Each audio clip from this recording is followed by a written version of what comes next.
Welcome back to our Wretched with our apologies in advance for this. Good morning, church. Let me hear you this morning. Oh, come on. God can't even hear you. Let me hear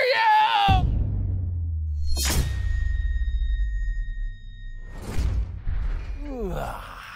The happy, clappy preacher, which is one of the reasons why I wrote a new book called Judge Not. It just so happens, come here, it just so happens that this apparently on part-time youth pastor on the side, you saw that clip of yourself being obnoxious, and you said what about your performance? I said, oh, that's nothing. What do you mean that's nothing? It gets way more amped up. So you're telling me that you've been to a church where the guy is zanier than your portrayal? Oh, definitely. All right, let me apologize in advance for this. All righty then. In impromptu fashion. All right, so Adrian, give us the pastor that you're thinking of who is more obnoxious than you. And don't just don't go over the top, just give it to us. I don't think I possibly can go over the top. All right, wait, hold on. Okay, give it to me. Okay, imagine what you just saw, okay? God can't even hear you, come on! Let me hear some noise in this place! Come on, I can't hear you! Okay, this side, let me hear you! Oh, no. Oh, that was weak, come on, this side! Yeah, okay, all right! So, okay, you're gonna have to stop now. My head is gonna explode. Okay, that is why we focused on pastors who seem to think that they need to get people excited about everything but Jesus Christ. One of the chapters, even my head hurt. I was starting to have veins pop from that. One of the chapters in Judge Not addresses churches that have non-Christian preaching. They talk about a lot of stuff, life lessons, tips, how-to presentations, a lot of a lot of pontificating about for whom you should be voting, etc. But frequently they fail to talk about Jesus Christ. Do you possibly attend a church like that? Now, maybe not as obnoxious as what we just saw, but maybe a church that is not really getting to the bullseye of the Bible. For your consideration, we've prepared a little quiz. How you might know that you're attending a church that isn't really preaching a Christian sermon. Here is question number 1. You've heard the sermon, How to Be a Nehemiah Leader. Yeah, what's the problem with that presentation with a lot of pastors have presented with alliteration? Well, the book of Nehemiah was not written to be a manual how to be a better boss or manager or motivator. Now, maybe Nehemiah did some things that appear to have made him a good leader, but that isn't the point of the book. The point of the book is to show God's faithfulness to his covenantal people. If you recall, the Abrahamic covenant promised that there's always going to be a land, Israel. There will always be some people, the Jews, so that there can be a Messiah that comes from this holy, set-apart people, and that is, of course, Jesus Christ. There was another covenant, though, that was involved in the Old Testament, the Mosaic covenant, which said, this is how I want you to be different. I want you to obey these laws. I'll bless you like a nobody's business, and if you don't, it's going to be very, very hard for you. It's a quid pro quo covenant called the Mosaic covenant. And when the Jews failed to obey it, God was true to his word, and he whacked them, and he scattered them, and he sent them off to foreign nations. But he was also faithful to his Abrahamic covenant and the promise that he gave to Abraham for a land, a nation, and a seed. And so what did he do? He raised up a Nehemiah leader to lead them back and to build up a wall so that temple worship could happen again, because God was determined to make sure that there was going to be a land, a nation, and a seed. And that's what we see in the story of Nehemiah, God's faithfulness to his people to have a land and that they would be a set-apart people so that we could have Jesus. That's what Nehemiah is about. Another sign you're hearing non-Christian preaching, you have invited an unbeliever to church, and your guest was not convicted or at least annoyed. If somebody attends church and they're not a Christian, they shouldn't be going, that was the best speech I've ever heard.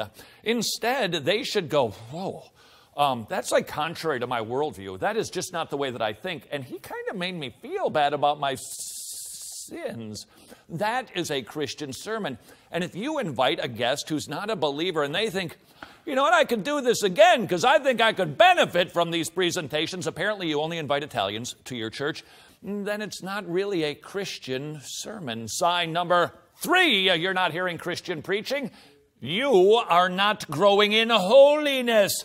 Granted, there could be other reasons why this is not happening, but perhaps one of the biggies is you are not hearing any preaching that is Christ-centered, that motivates, encourages, and even rebukes you to be more holy.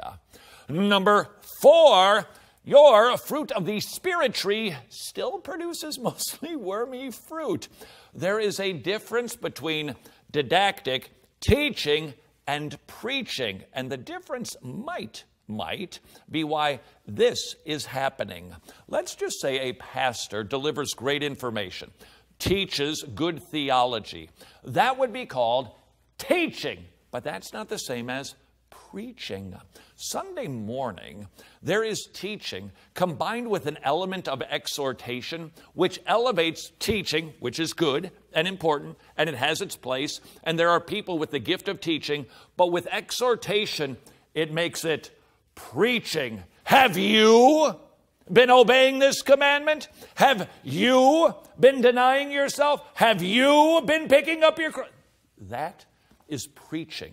And maybe if you've only been hearing teaching, even if it's sound without any sort of exhortation, which, by the way, just doesn't have to come from an elevated voice, but something that exhorts, that points a finger at you and convicts you, if you're not hearing any preaching like that, then you're merely hearing teaching, and that might be why you're not growing as quickly as you should.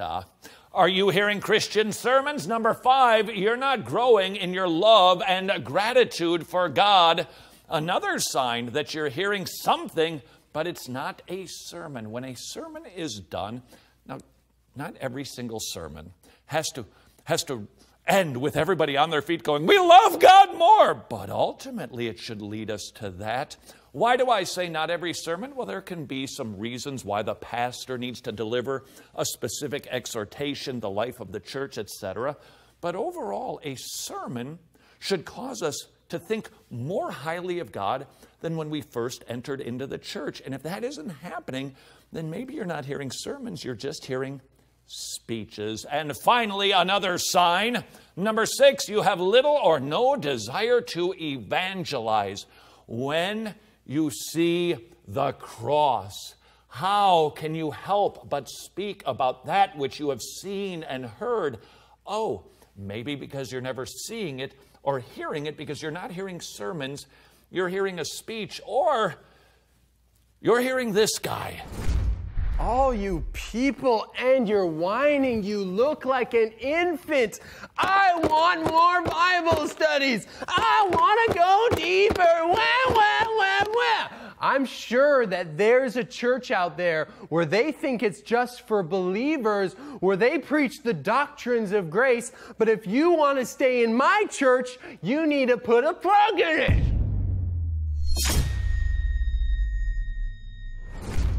You say, that's it, you people have gone too far.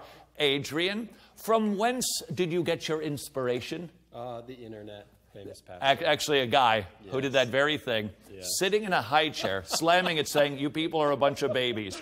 You can't write that stuff. And apparently he can't write a sermon. And instead he gave a scorching speech to criticize people who actually wanted more theology so that they could grow in holiness and glorify God more. Amazing.